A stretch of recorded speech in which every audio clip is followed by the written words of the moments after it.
Welcome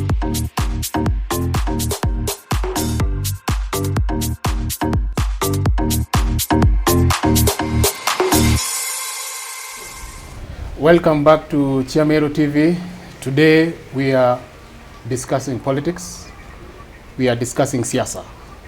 My guest, the Honorable Elias Murega Julius, the Deputy Speaker, County Assembly of Meru, the MCA, Municipality Ward. We are coming to you from Gatimene Gardens. This is where they say this is the home of tranquility. Kindly visit them for all your hospitality needs. Honorable Murega, just before the break, we were discussing about the independence of the Assembly. And during your election as the Deputy Speaker, you came out strongly to fight for the independence of the Assembly. And you said the Assembly is not there to be twisted by anybody, by the executive, be it by the national government or whatever. Kindly tell us, why did you come strongly on that point on the independence of the Assembly? You know, Motika, yes, there is what we call separation of powers, where you have three arms of government. Somehow they work independently, but at the same time they can at least have a way or one way or the other where they can have some interdependence. But you see, as legislatures, 2010 Constitution brought that very clear, that they must have a county government which has the arm of the county assembly and also the executive. If the county assembly can be compromised, then the oversight role will be compromised. And that's the reason why I was saying I have to defend to the latter the independence of the county assembly, so that they can have that confidence to question the executive, which is ended by the governor. Without that, if we are compromised, then you cannot be sure there is no service delivery which will be to the expectation of the common mwananchi. So that's why I was seriously defending the independence of the, so that at least the public may see also we are not in bed with the executive. That does not mean that you cannot work towards service delivery, which is the ultimate goal of the every reader. But altogether, as we pray that, because there are also other tools that we are given as a county assembly that has to be exercised independently. Like when maybe we are questioning the governor in terms of utilization of the budget. And that's why we have also things like auditors report, control of budget report. And this, if you are not well versed with prerequisite tools as maybe county assembly, and also be seen to exercise that role independently, then even the mwananchi will not have confidence in us. And that's why I was saying, in as much as we respect the role that is played by the executive, also our independence has to be respected. And this has not gone well sometimes with even the deputy governor himself, who, remember, is the finance. And sometimes we seek for statement. Sometimes becomes very difficult. Recently, you saw the other day, Motiga, when you were questioning about this hotel, Leopard Park, and their document that we needed. And we are at risk of losing some millions of money out of some of the things that we think maybe they were not done in the right way. We saw what happened to Mkombozi, the nice mirrors where we lost almost 150 due to some negligence in the part of executive. If this goes on, then Meru people will be losing a lot of money, which should be doing other projects. So we have to put them on as the independent. As the Deputy Speaker, are you saying to the people of Meru and even Kenya at large that the Assembly is at risk of losing its independence? You see, that's why I was saying, yes, we should not compromise at any given point on independence. And if that is compromised, then we have no more authority to question the executive. If you can believe, we have seen in the National Assembly sometimes what happens. And that same, we didn't want it to be maybe repeated in our county assemblies, where maybe you have seen to pass certain motions, there are some maybe honour members called somewhere. No, we didn't want that. What we need as a county assembly is whereby the honourable members, they can do their mandate without any influence externally, either from the national or the county government. And that's what I was defending, so that whether it is me as Elias Murega or another member can decide and independently take a position without any fear, without fear of intimidation, or maybe being told that there are certain projects which will not go in your ward. No, that kind of intimidation, that kind of maybe influence is what we are seeing. As a leader on the county assembly, I have to defend it, so that even that one person who may not agree with others, also if it is development, has to be seen in their ward. All right. And that one will continue to defend that independence, so that at least we can be able to hold the government of the day accountable without any fear. Fair enough, Mheshimiwa. Mheshimiwa, I would like us to talk a little bit about your party. You recently seemed to be wanting to be kicked out of your party, which is KPP. Maybe you would like to tell us the position as it stands now. Ajua tumeona mambo mingi Mutiga. From the other day, koti tunapigwa bail ya 7 million. Yes. Together. The first year from just kuchaguliwa deputy speaker, tunakuja petition where tunatumwa nyumbani. We stay for 2 years without even the position. Luckily, and the confidence of the MCA wanaturudisha. Recently, si tunaenda tunasema BBI ni upuzi na tu I remember you came strongly. Exactly, unakutana hasa the party now inakwambia no, that was not our position. You should have supported the BBI. And this is a part of what I'm telling you.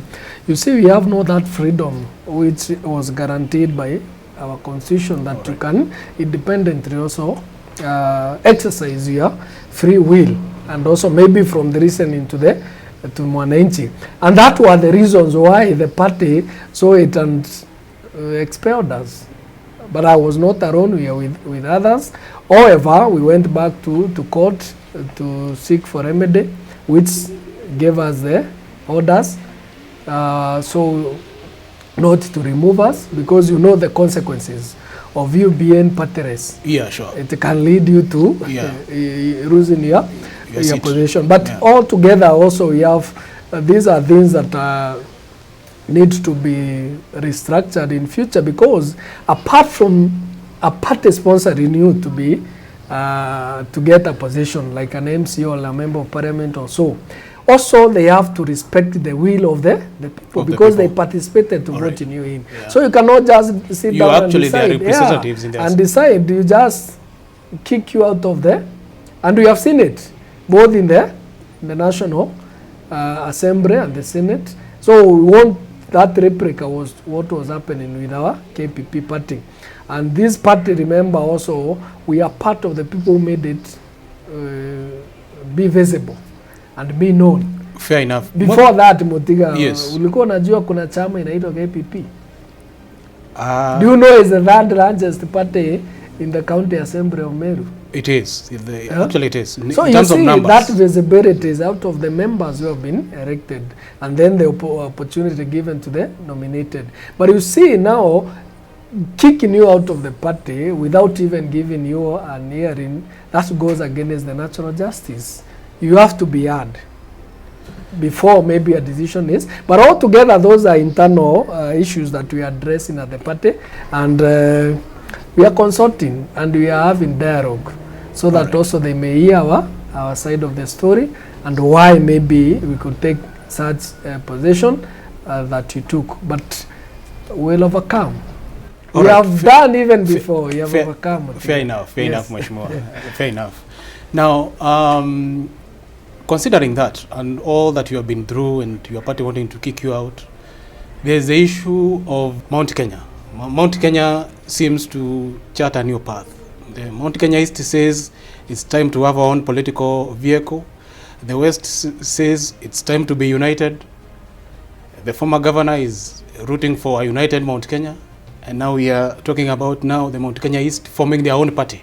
Are you considering joining the team Mount Kenya East for a new political vehicle now that you seem a bit frustrated with your with your current party KPP? Mutiga. Yes. You see, I said it the other day. Yeah. We are not short of parties. There is no shortage of political parties.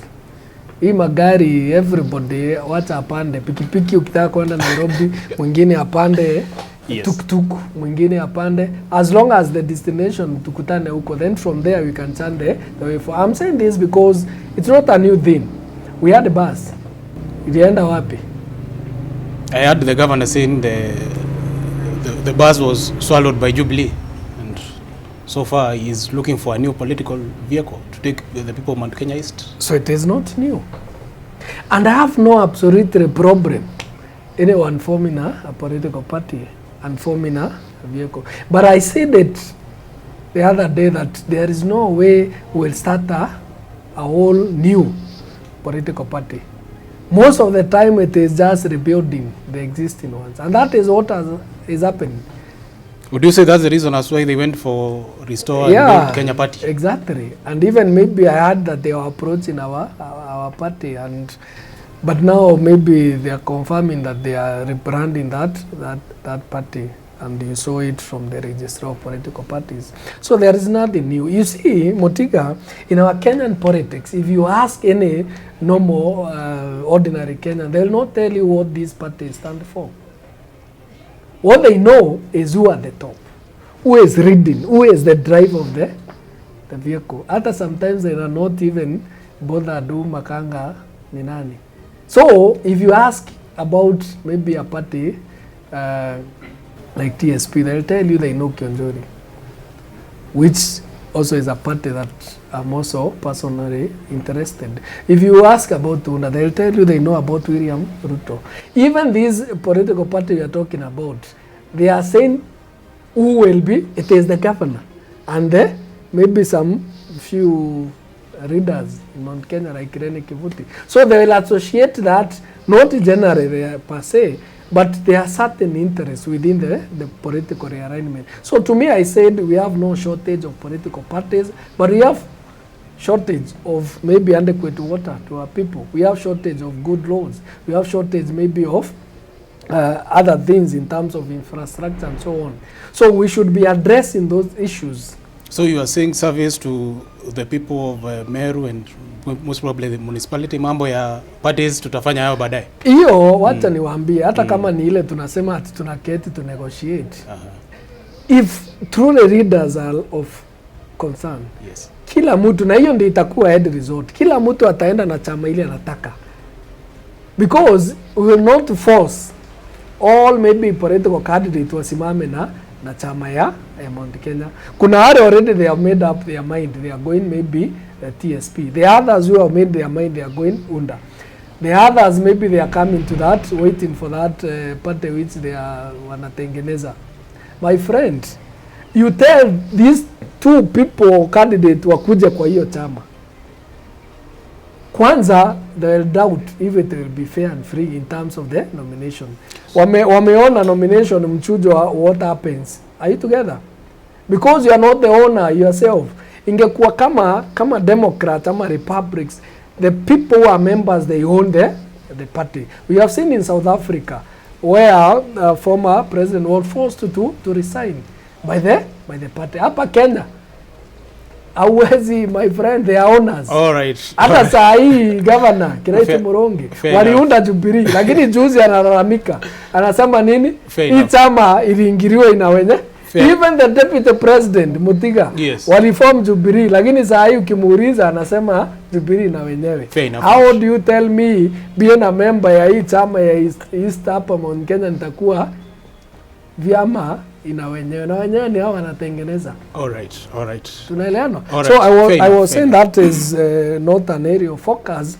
Let readers, one, as their own capacity. They can bring us together. We try to negotiate the way out, because also I appreciate, lazima hata sisi ule anataka kuchaguliwa rais wa Jamhuri ya Kenya, lazima pia tuambie, hata kama ni whether William Ruto ama nani, as much as we are giving that support.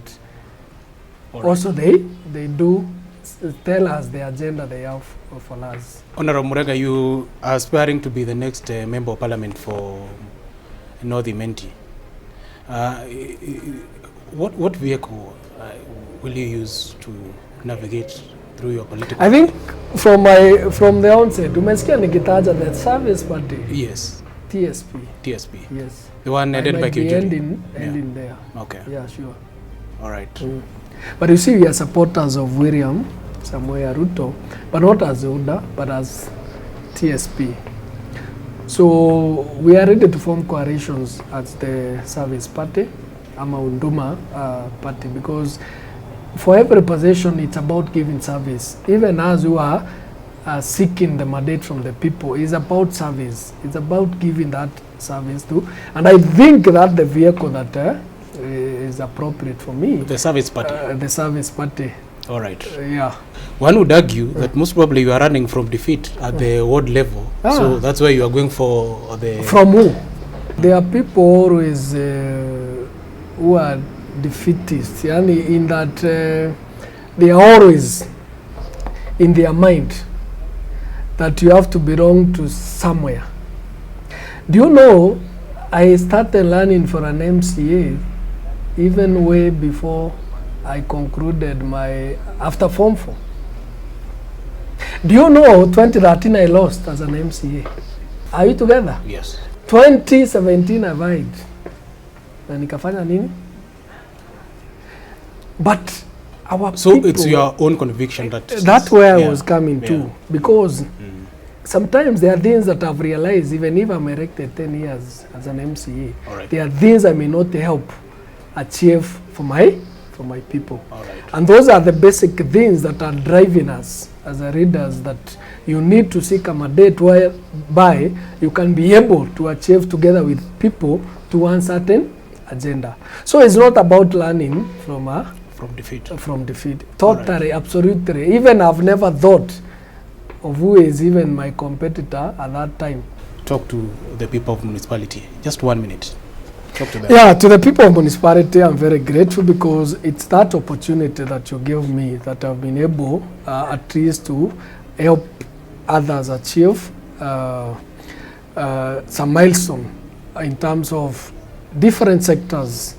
Like now we have Kinoro dispensary, which will be upgrading maybe to health center after you're done with the maternity, which Rakre by this financial year be able to do. We have maybe centers that we are establishing for the ACD, where our pupils will be able to get service, maybe achieve their dreams in education at the nearest centers, rather than traveling maybe 1 kilometer or so in seek of that service. We have programs that we are starting for the young people. We have been supporting with couch machines, that border sector. We have been given youth group, women groups, tents, chairs, that's empowering them in terms of economic empowerment, and other programs that maybe we have initiated digital trainings for the young people, so that they may know, even apart from the normal border and other sectors, they can be trained and use the phones, their smartphone, to earn something. We have also areas of infrastructure. We have opened new roads. Some of them we have upgraded to bitumen and so on. So we have been able to achieve in a municipality by the chance and platform that you gave me. Today, or the near future, I'll be coming back to you. Now not seeking for going back as an NMCA, but also be given another opportunity to serve you as a member of parliament, so that at least we can be able to influence at the national level. Because I've realized there are things that as a county level you may not be able to achieve for our people, but at the national you can influence certain issues, especially in terms of transformation economic journey, whereby now the young people who are suffering from inadequate of maybe unemployment, that may have a good opportunity to influence policies that can be geared towards having opportunities for the young people and many other things, because we'll be having time to interact. But I'm very happy by Thank you very much. Area Yes. is also another program that is coming up very strongly.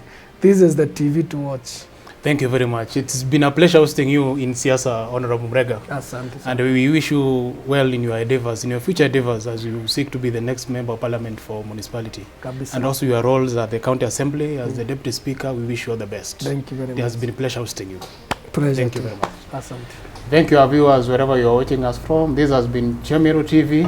I've been your host, Godfrey Mutiga, bringing you Siasa at the national level and also at the county level.